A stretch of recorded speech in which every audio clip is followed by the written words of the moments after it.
All right, we're going to be talking about factoring trinomials, and specifically because they happen more often when a is not 1, and I'll explain that as we go along. The method that I'm going to use is called by some divide and slide. It's just another method of factoring. What I do like about this method is that it works all the time. So let's go over the basic definition of a trinomial. A trinomial is a polynomial that contains exactly 3 terms. Tricycle has 3 wheels. Trinomial has 3 terms. But we want to get more specific when we're going to be factoring trinomials. So let's talk about a quadratic function first. We're going to let a, b, and c belong to the set of real numbers, and a cannot equal 0. And we are talking about something that looks like this: ax squared plus bx plus c. So a, b, and c are real numbers, but a can't be 0. Because if a is 0, this whole term is 0, and this goes back into not a quadratic, but a linear problem. So we need this power of 2 here, which is why a cannot be 0. And this is a function because this does pass graphically the vertical line test. For our purposes, we're mostly going to be seeing it written like this: ax squared plus bx plus c. And let's go over this for a little bit. This has a power of 2, this has a power of 1, and then you see no x's here. There's nothing, no x's here. So it is in descending order: powers of 2 of x, power of 1 of x, and no x. So this is a quadratic function that we're going to be discussing. Now this is one type. I mean, there can be another variable in here, but this is the basic overall definition. And again, notice it's a trinomial. So when people say factor the quadratic or factor the trinomial, most people use them interchangeably in math. Before we move on, I'd really like us to get to know descending order. We need to have our problems written in descending order, so we're going to do a couple of examples first to get used to it. The idea of descending order is that powers decrease from left to right, at least in our classroom. So let's look at this first example. We have 3x plus 4x squared minus 1. These powers are not in descending order. You got 1, then 2, and then none. When you rearrange, just like we've done earlier in class, what we do is, in order to move stuff around, you circle the number and the sign that's in front. 3 does not have a number in front, but it's understood if there's no minus sign that it is a positive. And we're just going to rearrange this so that the power of 2 comes first. So that means 4x squared comes first. And then the 3x comes second, and then the minus 1 goes last. And that's it. We want to make sure that it's in this order before we work with it. Otherwise, we can't do it, and you're going to get a wrong answer. So descending order is very important in factoring a trinomial.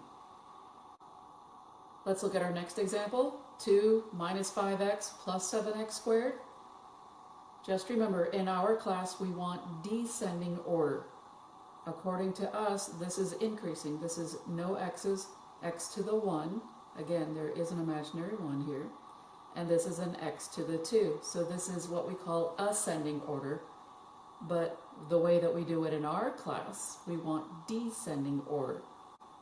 So we want this basically just flipped around. When we rearrange, make sure that you take the sign that's in front of each term. And this 2, since there's no sign in front of it, is assumed that it is positive. And we are going to rearrange it so the highest power goes in the front, then the next highest, and so on. So 7x squared goes first, then the minus 5x, and then the positive 2. The reason we do not change any of these signs is we are just rearranging them. We are not crossing an equal sign. If we were to cross an equal sign, then we would be changing signs. But we are just reorganizing the order. Nothing changes.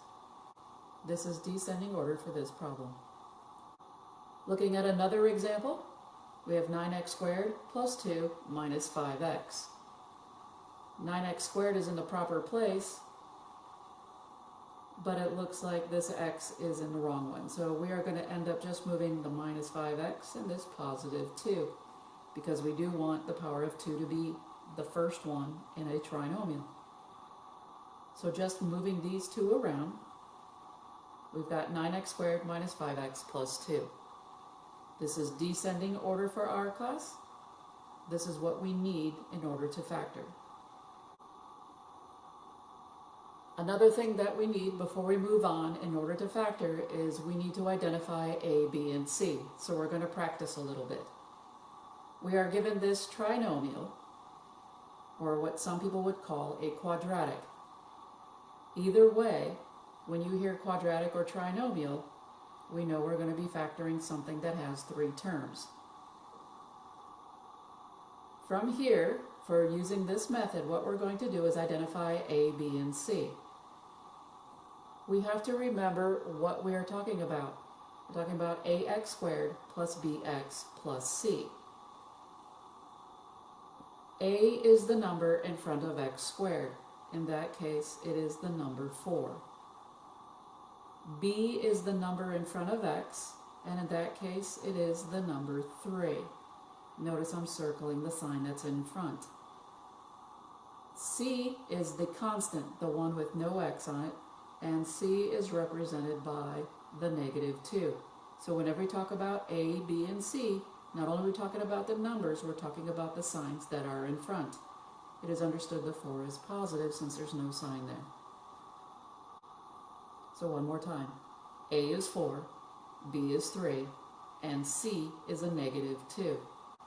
The star is here to reinforce the fact that that is a -2, not just a 2. For every variable that we want, A, B, and C, we want the sign that's in front of that number as well.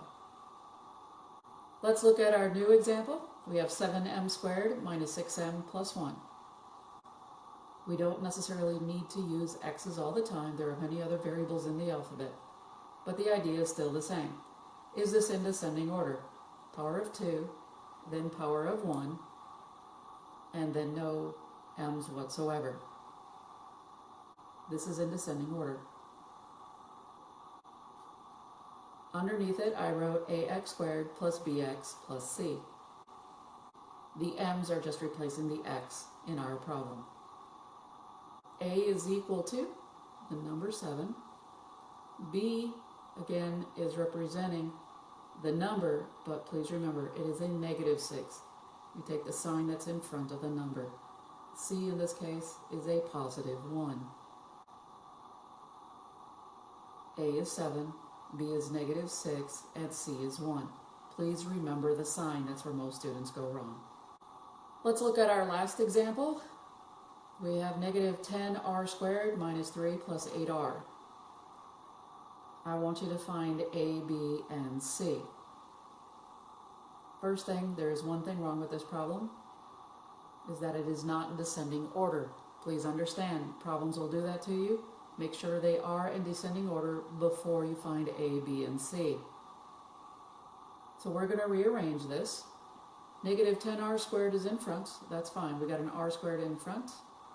This 8r is going to move, and this -3, so that we are in descending order. Rearranging it, we get -10r squared plus 8r minus 3. Again, the signs don't change. We did not cross an equal sign. Now we're going to find A, B, and C. Realizing that A is representing anything in front of a variable being squared. B is representing the number in front of the variable to the 1 power. And C is representative of a number by itself. Did you get them right? Let's find out. A is -10, B is 8, and C is -3. Now that we've identified A, B, and C, and we know how to write things in descending order, let's go to what we've been wanting to learn in this video. Let's factor trinomials. Once again, I just want to reiterate, we're going to be using the divide and slide method for factoring our quadratic function. So we want to factor this trinomial 2n squared minus 5n plus 2. I want to know what A, B, and C are. A is the number in front of any variable being squared, and in this case it is the number 2. This is a positive 2, since there is no negative sign in front of it, so A is a positive 2. B is the number in front of any variable to the 1 power. And remember, B represents not only the number, but the sign that's in front, so B is a negative 5. C represents our constant, in other words, the number that's all by itself, including the sign that's in front. So C, therefore, is the number 2. So notice, our trinomial was in descending order, and you found A, B, and C from that descending order. That is key. Descending order first, finding A, B, C is second in this method. Now some students may recognize this as soon as they see this. Some people call this the X method, whatever you want to call it. So some people have recognized this already. A times C goes up in front, on top. B goes down below. So it kind of does an alternating A, B, C. Or you can think of it this way. Since I'm from the Midwest, B stands for basement, B is down below. And AC is normally found on the very top of your rooms, therefore it's in the very top of this X. That's just one way to think about it. That's the way I do. What we want to do is find these little side compartments. So A times C, and that's exactly what we're going to do. A times C. A represents 2, and C represents 2. So I'm taking these two numbers here, and I'm going to multiply them together. I can leave them like this, or I can write 4. B represents a negative 5. So we place them inside this little X. What I'm now going to do is focus on our top number, meaning what is on the very top of this X. We do not care what the sign is at this point in time when we talk about this top number. I do care about the signs here and here, but when I'm looking for the top number, which is what this is representative of, 2 times 2 or the number 4, whichever way you wanted to write it, because what I'm looking for are factors of 4. In other words, what are all the combination, all the ways in which to multiply to give me the number 4 without repetition? So 2 times 2 are factors of 4. What's another factor of 4? Well, it's also 1 times 4. So what you have are the only 2 ways in which to multiply whole numbers to give me the number 4. Now that you've found every single factor of that top number, the number 4, there has to be a reason why we have this negative 5. Which one of these factors adds or subtracts to give me 5? Well, if I add 2 and 2 together, that gives me 4. But 1 and 4 give me 5. So what I'm going to do is write down the number 1 and the number 4. All I looked at right now, as you saw, was just I'm looking for 5. And I know you're saying, but what about the negative? Hang on a second. How do 1 and 4, in some type of way, give me a negative 5? In other words, how would I add or subtract these numbers? What sign would I put in front of the 1 and the 4 so that I get a negative 5 when I add them together? Well, the way they stand right now, 1 plus 4 is 5. They don't give me this negative 5 that I'm looking for. But if the 1 was negative and the 4 was negative, negative 1 plus a negative 4 gives me a negative 5. That's great. Now that you put your signs in, multiply these two together. Negative 1 times a negative 4. Does that give you 4? Because that's what 2 times 2 represents. A negative times a negative gives me a positive. 1 times 4 is 4. This top number is 4. These two multiply to give me a positive 4. These two, when they are added together, give me a negative 5. Therefore, these two numbers that you found right here are the ones that work for this problem. It's how we're going to factor this problem. It is these two that you found that we're going to use.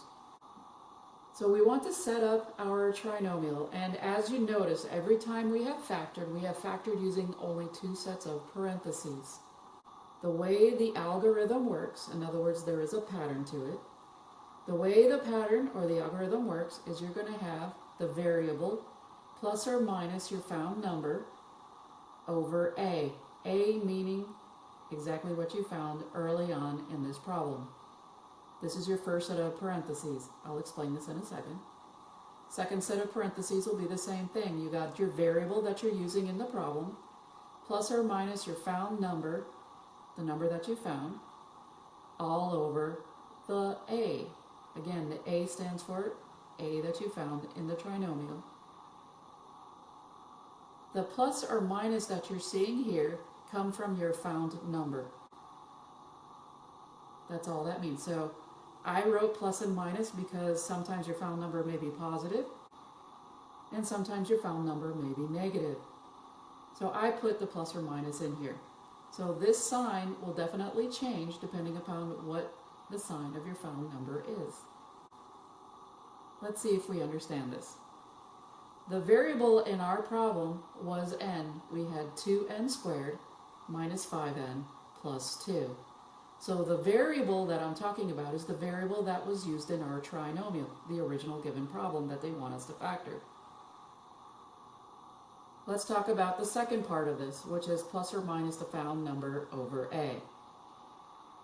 So one of the found numbers that we had was, and order won't matter which one you put in first, one of the found numbers was a -1. And I'm going to place this over a. And a, we said in the very beginning of this problem, was the number 2. I know it seems a little weird, but let's work with this. This is kind of cool. Then you have the second set of parentheses where we're going to put our second number in here. So we have n. Now our found number turns out to be a -4 all over a, which is the number 2. Let's discuss this for a second. This can be reduced. If it can be reduced, you have to reduce it if you're using this method. Otherwise, what you get from here on out without reducing, you will get wrong. You must reduce any fraction in here completely before doing the slide method. This fraction cannot be reduced, 1 over 2. Let's continue on with this problem. I'm going to leave this here for the time being. This is n minus 1 over 2 times n minus 4 over 2 is just the number 2. And you can leave it like that. Because it reduces to a whole number in this case, we are good to go. I don't need to do anything. I don't need to put it over 1. If it reduces, fine. If it does not reduce like this, this is where we're going to use the slide method. And that's my next step. Now you can do it all in one step and that's fine, but I'm going to do it one by one. We are going to take your denominator of this fraction and place it inside the parentheses, but in front of this n. And it says this will end up with 2n minus 1 times n minus 2. And you have factored that trinomial. And our trinomial was 2n squared minus 5n plus 2. There were two sets of parentheses that multiply to give me this. When we tore this apart, we end up getting 2n minus 1 times n minus 1. Again, I want to reiterate, every time we have factored, we've always factored it into two sets of parentheses. If you would like to check your answer, you can go ahead and FOIL these two together, or better known as distribution if you want. So whatever method you want to use to FOIL this out, use distribution, use a box method. Whatever method you want to use, you can go ahead and check, and when you multiply through, and then you simplify, do you get this back? If you do not get this trinomial back, you did not factor this correctly. So this would be wrong. But if you multiplied through, distributed, add your like terms, and you did get this, then these two sets of parentheses are the right one. We are going to factor this trinomial, 6x squared plus x minus 2. Let's look at this for a second. It is a trinomial. I do have three terms. Is it in descending order? Yes. That's what we need to look at before we start doing any of these problems. I wrote down the problem once again, and underneath it I wrote ax squared plus bx plus c, because I want to identify a, b, and c for this method. Let's see if you guys get a, b, c correct.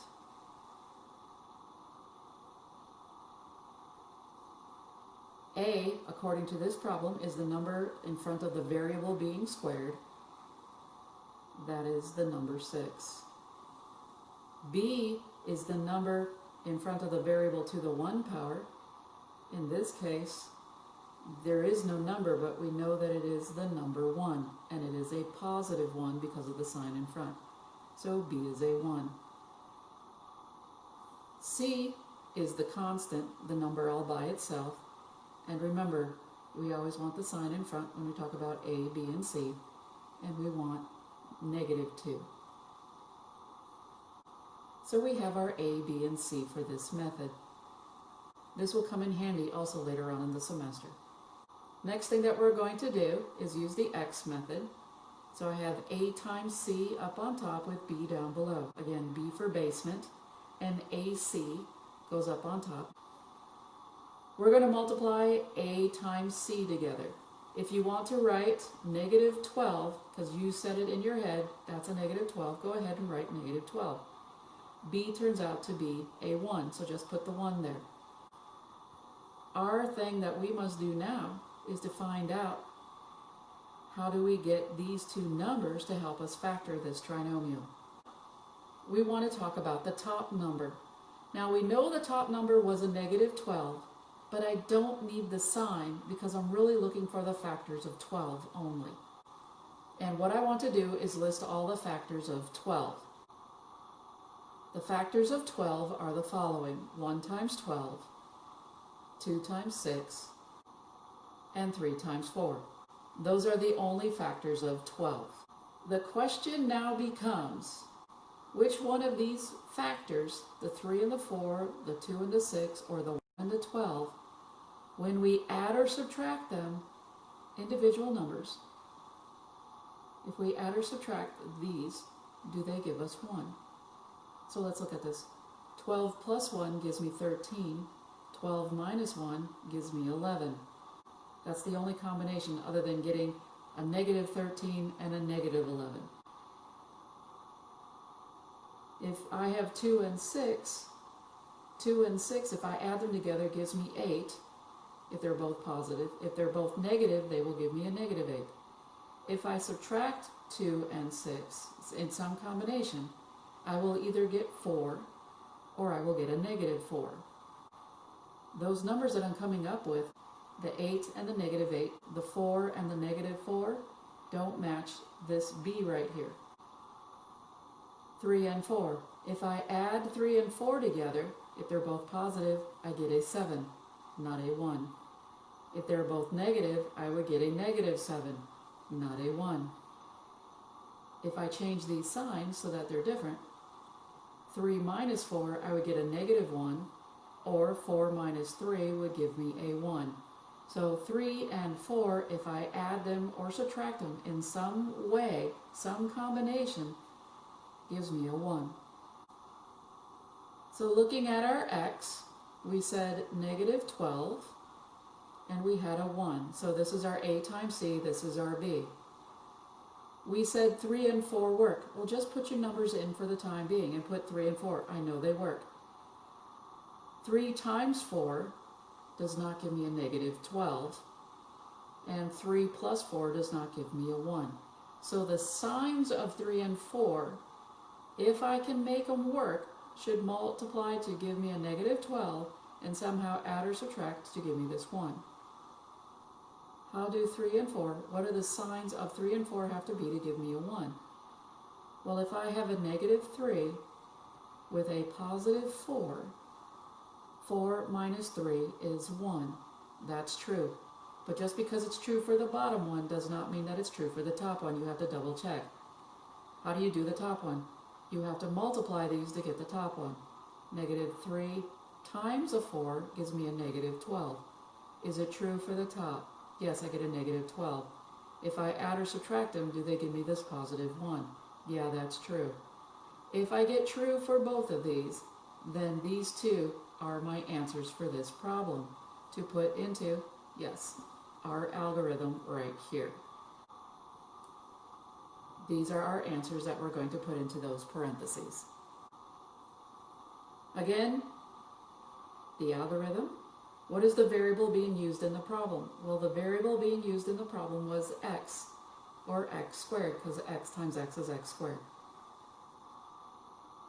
Our found number, one of our found numbers was a negative 3 all over, and our a was 6. Then we're going to use our other found number. Again, I could have put positive 4 here, didn't matter. But since it came second in our x method, then I'm going to put the 4 second. It's just a force of habit for me. So our found number turned out to be a positive 4.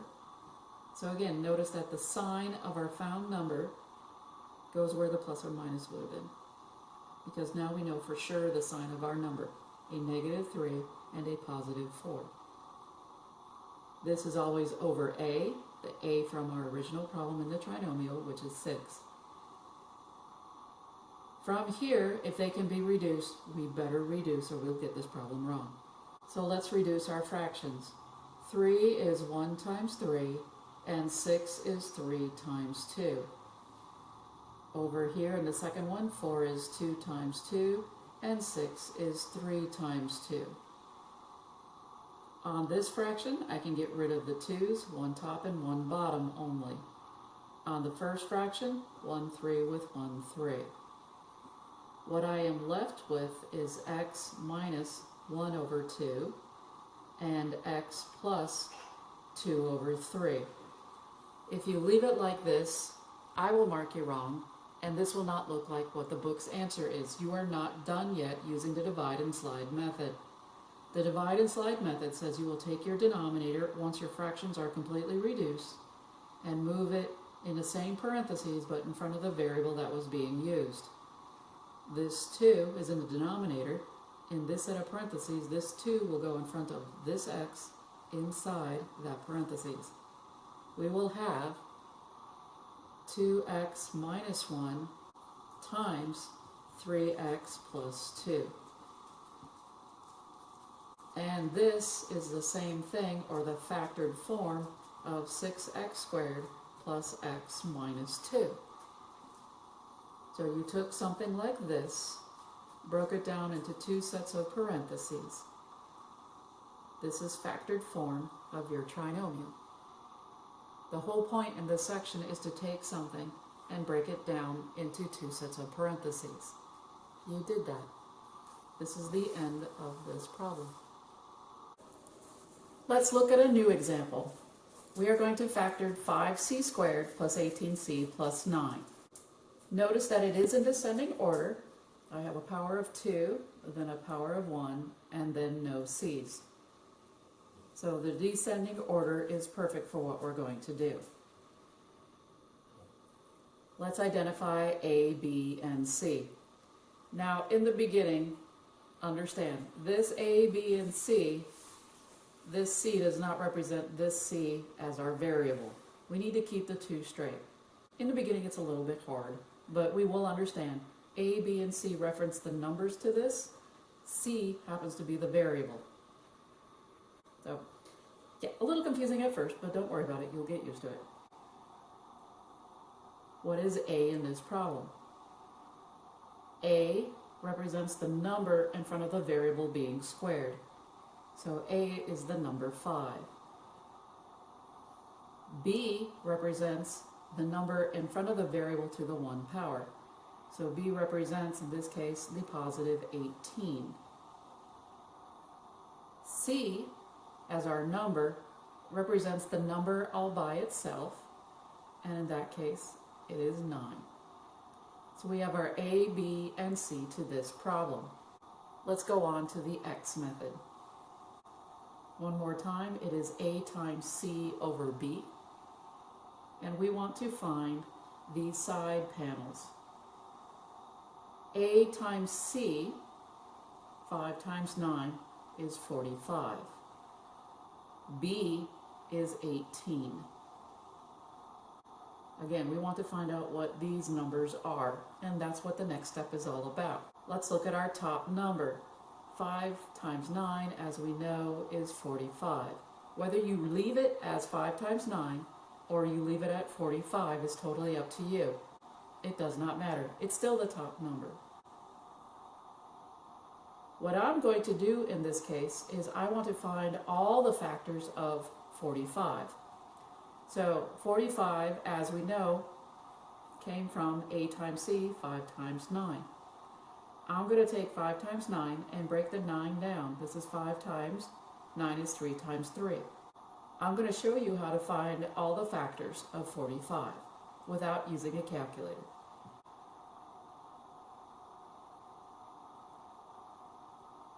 The very obvious one when you want to find the factors are 1 times that number. Not a big deal. So just get it over with and out of the way. It's 1 times that number. The next number is going to come from this part right here, which is basically the prime factorization, breaking your number into prime parts. So if I want to find the next number, then I find the lowest one in here. And since 1 came first, this is the way I do it. 1 times that number, then I'm going to go to the next largest number in this one that we factored out. Since I took 1 times 45 and 1 is a small number, then I'm going to start with the smallest number here when we broke down the 9. And in this case it is 3. So if I cover up and write down the number 3 here and cover up that 3, I'm left with 5 times 3, which is 15. So I got the 3 that I covered up, any last remaining numbers multiply together to give you the other number. So I used 1, 3. I don't have a 4, but I do have a 5. So if I cover up the 5, I now have 5 times, 3 times 3 is 9. So I have 5 times 9. Can I make a 6 by using a 2 times 3? No, there is no 2 in here. So there is no 6 to be made. Is there a 7? No, 7's prime and 7 would show. Is there an 8? Understanding I'm multiplying. So there is no way to make an 8 in here. Can you make a 9? Yeah, it's 3 times 3. That would give me 5, but I already have 5 written down here, so I can't use this anymore. It looks like I used up all of my ways in which to find 45. And yes, I have them all. Now that we have all our factors of 45, remember that we have to use them in terms of these factors right here. 1 times 45, or 3 times 15, or 5 times 9. How do I go about getting the number, the bottom number, 18? Because all of these multiply to give me 45. That's why I never concentrate on the 45. I concentrate on how do I add or subtract any one of these to give me 18, only with these factors. It can only be made with 1 times 45, or 3 times 15, or 5 times 9. I cannot interchange something from somewhere else. I can only use these sets. 5 times 9, 3 times 15, 1 times 45. The only numbers that look relatively close to giving me 18 is the 3 and the 15. 9 plus 5 gives me 14. 9 minus 5 will give me 4. 3 plus 15 gives me 18, and 15 minus 3 will give me 12. So I have all these possible combinations going on, but this is the one that gives me 18. So I'm going to write down the 3 and the 15. Now that I have the numbers, what I need is to find the sign of each one of these. How do 3 and 15 give me 18? Well, if they're both positive. If they are both positive, I will get a positive 18. So that is true. But you need to double check. 3 times 15, if they're both positive, does it give me a 45? And yeah, that's true. So remember, it's got to be true for the top as well as the bottom in order for you to move on. So it looks like 3 and 15 work. That's what's going to work in our algorithm. Here is the algorithm that works every time. And our variable in this case was the variable c given in our trinomial, 5c squared plus 18c plus 9. One of our found numbers was 3, so I'm going to put this plus 3, but it was over a, and a from our trinomial is 5. For our second set, we'll put our other number in it. We have c, our found number was a positive 15, and put that over a, which again was 5. Reduce if possible before sliding anything over. So this is the divide part. I can't really do anything with this, so I'm going to go ahead and take this 5 and slide it in front. So we have 5c plus 3. So this parentheses is now done. I now have to work with this second set. 15 over 5 can be reduced, and when I reduce it, I end up just getting the number 3 or 3 over 1. 3 over 1 is just 3, so I can just leave it as just 3 for our case here. And we have factored our trinomial completely.